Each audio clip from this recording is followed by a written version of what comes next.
Wow, what China just did yesterday is historic and changes everything. And the White House was even asked about it, and they just kind of blew it off. We're not really worried about it. But they are worried about it, and they are watching it very closely because this changes everything. Watch. Xi Jinping made history today. The Chinese president landed in Riyadh. A red carpet awaited him. A historic Arab-China summit is to take place. And as the cameras of the world zoomed into Saudi Arabia, it was the United States that was watching most closely, with worry, with fear. America was watching its oil diplomacy fall apart. So, wow, it is happening.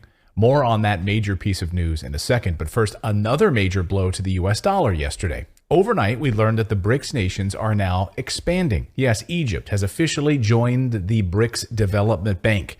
So let's be clear what's happening right in front of our faces. The BRICS nations of Brazil, Russia, India, China, and South Africa are building their own reserve currency built on gold and other commodities like uranium, graphite, copper.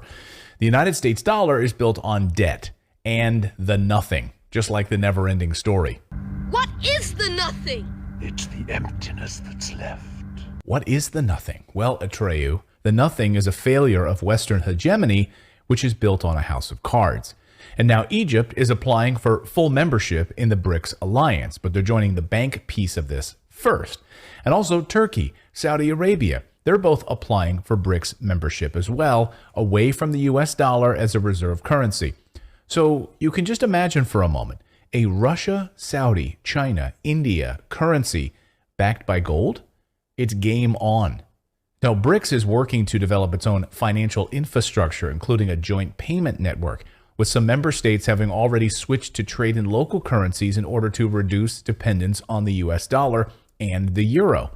The 5 BRICS economies currently account for more than 40% of the world's population and nearly a quarter of global GDP. So, guys, it's happening. And then you want to layer in Saudi Arabia and Turkey and Egypt. Again, this house of cards is falling. So this BRICS news is a huge piece of the story. So why is Saudi Arabia turning its back on the United States? Well, it can be traced back to one event, one big event, the start of the war in Ukraine. OPEC Plus and Saudi Arabia specifically warned the United States not to impose sanctions on Russia. They didn't listen. Europe didn't listen. Instead, they pig-headedly did the opposite, and we thought our relationship with Saudi Arabia would continue unabated. We'll just continue to buy your oil, send you weapons, and everything will be okay. Nope, not even close. In fact, this is a failure of the Biden administration of the highest order, and it will hurt America's ability to secure low-cost oil, period. And John Kirby was asked about it, and he said, the Saudis love us. We'll go. We've got nothing to worry about. Clearly, we're better partners than they are. Forget those Chinese and those Russian partners. Who cares? So they're living in a fantasy world at the White House. So let's unpack why this is a game changer for the U.S. power dynamic. Now, President Xi Jinping never leaves his country. He's kind of like me, never leaving my house. He only leaves when he's making big deals to weaken the United States and strengthen China, meeting with Putin to create a new BRICS currency and leave behind the US dollar, or flying to Kazakhstan, which he did. In September, President Xi flew to Kazakhstan to secure a huge oil guarantee for lower cost petroleum for China, and also refined copper for making electronics. And in return, China will send electronics and shoes and manufactured clothing back to Kazakhstan. And now a trip to Saudi Arabia for Xi Jinping to line up massive amounts of oil for China. Now, this comes just months after President Joe Biden bumbled his way through the Middle East and vowed in a speech during his visit to Saudi Arabia that the United States would not leave a vacuum in the Middle East to be filled by China, Russia, and Iran. Watch. Tomorrow, I'll also be laying out an affirmative framework for America's engagement in the Middle East to build on these important steps going forward. The bottom line is this trip is about, once again, positioning America in this region for the future. We are not going to leave a vacuum in the Middle East for Russia or China to fill, and we're getting results. Saudi Arabia has traditionally been one of the U.S. closest partners in the region and relies heavily on American military aid. But now, of course, that's changing right before our eyes. The Saudis even launched jets and chemtrailed the skies with the colors of the Chinese flag. They didn't do that for the United States. The Saudis love chemtrails and cloud seeding. What better way to welcome China than with a little rain from our cloud seeding program? So we've seen the Kingdom of Saudi Arabia give the middle finger to the United States over the past few weeks and openly build closer ties with China, its largest trading partner, and with Russia, and with whom it leads the OPEC Plus grouping. Want to know just how bad it is? We've covered this more deeply in our show. I'll put a card here up on the screen up here for you guys to watch, where we actually went deeper into the Saudi Crown Prince story, ordering the execution of Washington Post reporter Jamal Khashoggi. And President Biden said during the campaign that he would treat Saudi Arabia like a pariah for this killing. We were not going to, in fact, sell more weapons to them. We were going to, in fact, make them pay the price and make them, in fact, the pariah that they are. Well, of course, that didn't happen. Instead, he flew to the Saudi kingdom, gave a fist bump to the prince, and just this week had a judge throw out the case against the prince. So he orders the killing of a journalist, an American journalist, and President Biden steps in and throws it away. So let's get this right. A U.S. journalist targeted for execution by the Saudi government. Biden said he would hold him accountable. Then he has the case thrown out. And the very same day, the Saudis sign a giant oil deal with the Chinese, therefore pushing the United States out of the way.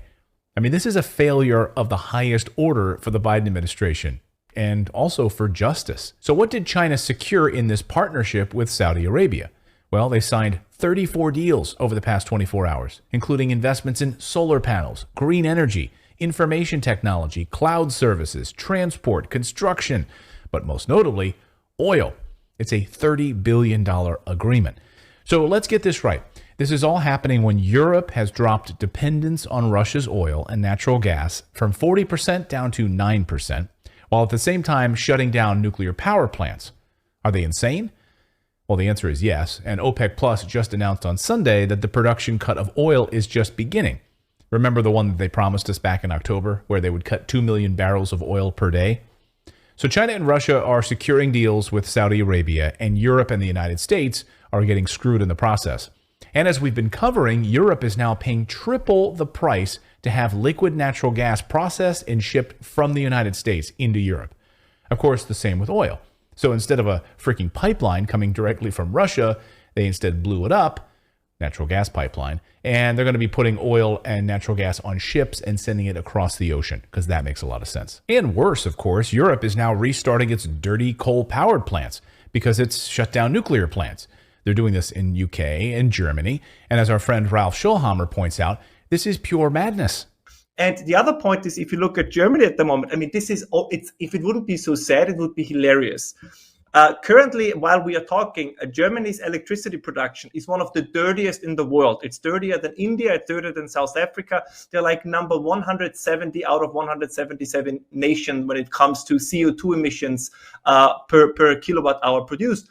Because there is not a lot of wind and not a lot of sun at the moment. So where do they get electricity from? They get it from burning coal and they get it from burning gas, which is, of course, significantly more CO2 intensive.